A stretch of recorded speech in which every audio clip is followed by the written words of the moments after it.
Como nos filmes e documentários, jornais e televisão, os são formados por inúmeras pecinhas e componentes minúsculos. Como operam esses componentes? Qual a sua função no panorama geral desses dispositivos?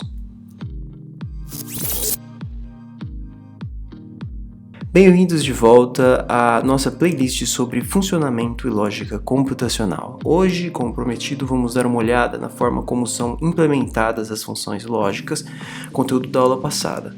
Se você não sabe o que são essas funções, recomendo que dê uma olhada lá, eu vou deixar o link aqui na descrição. A manifestação tangível da lógica de uma função booleana é denominado gate. Se uma função booleana opera em n variáveis e produz m resultados binários, o gate correspondente terá n pinos de entrada e m pinos de saída. Quando os valores de entrada de V1 a Vn são fornecidos ao gate, sua estrutura interna ou lógica calcula e produz f de V1 a Vn em sua saída. De maneira semelhante à forma como funções booleanas mais complexas são compostas por funções mais simples, gates complexos são constituídos reunindo gates elementares. Os gates mais básicos consistem em componentes minúsculos de comutação chamados transistores, interconectados em padrões específicos para realizar o comportamento desejado do gate. Os computadores digitais contemporâneos empregam predominantemente eletricidade para a representação de dados binários e a transmissão entre gates, mas existem outras tecnologias capazes das mesmas funções, como mecanismos magnéticos, ópticos, biológicos, hidráulicos e pneumáticos. O detalhamento da nossa jornada aqui vai se limitar aos gates primitivos, não indo mais a fundo na forma como são implementados.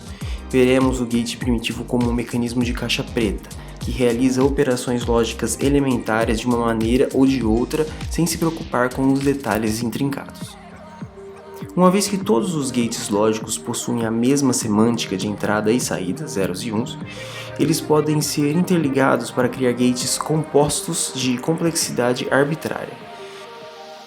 Qualquer gate lógico pode ser observado a partir de duas perspectivas diferentes, externa e interna.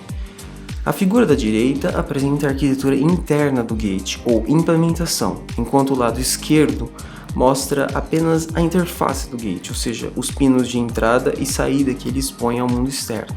A primeira perspectiva é relevante apenas para o designer do gate, enquanto a segunda é o nível de detalhe correto para outros designers que desejam usar o gate como um componente abstrato pronto para uso, sem se preocupar com sua estrutura interna.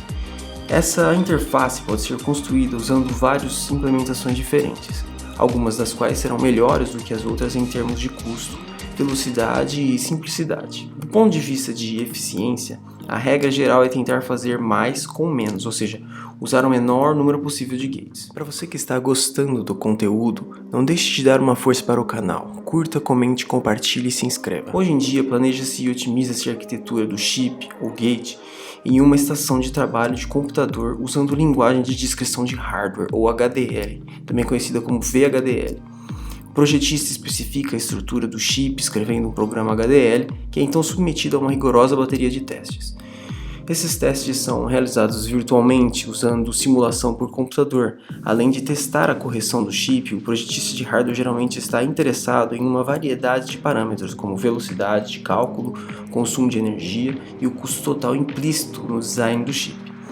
Assim, usando o HDL é possível planejar, depurar e otimizar completamente todo o chip antes que um único centavo seja gasto na produção real.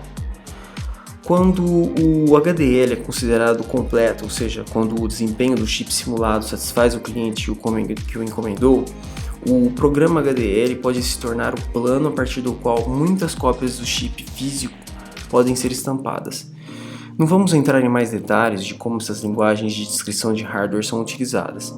Focaremos apenas na lógica por trás dos componentes e como se dá a combinação de funções para se atingir os comportamentos desejados. Você está interessado no mundo da tecnologia, mas não sabe bem por onde começar? Dê uma olhada no e-book que deixei aqui na descrição.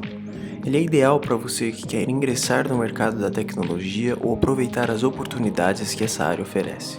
Agora vamos discutir sobre alguns gates básicos, lembrando que eles são implementados por gates primitivos, AND, OR, NOT e NAND. Um multiplexador é um gate de 3 entradas que utiliza uma das entradas chamada de bit de seleção para escolher e produzir como saída uma das 2 entradas chamadas de bits de dados. Um demultiplexador realiza a função oposta de um multiplexador. Ele recebe uma única entrada e a direciona para uma das 2 saídas possíveis de acordo com o bit de seleção que especifica qual saída escolher. Para auxiliar na compreensão, tente pensar que uma mesma pessoa decide qual vaga escolher, ou seja, uma mesma entrada, várias opções de caminho. Diferentemente do multiplexador, no caso, onde teremos várias entradas, candidatas, por exemplo, para um mesmo caminho, preencher uma vaga, no caso. Existem ainda gates que são capazes de aplicar operações em mais de um bit simultaneamente, aplicando, por exemplo, a operação AND em 2 pares de bits. Como vimos, a implementação física dos gates lógicos se dá por meio de transistores. Esses gates lógicos são construídos de maneira gradual no que tange a complexidade e seu desenvolvimento passa inicialmente por um processo de análise, teste e otimização. No próximo vídeo veremos outra importante operação executada pelos computadores para que eles possam funcionar corretamente. Não perca!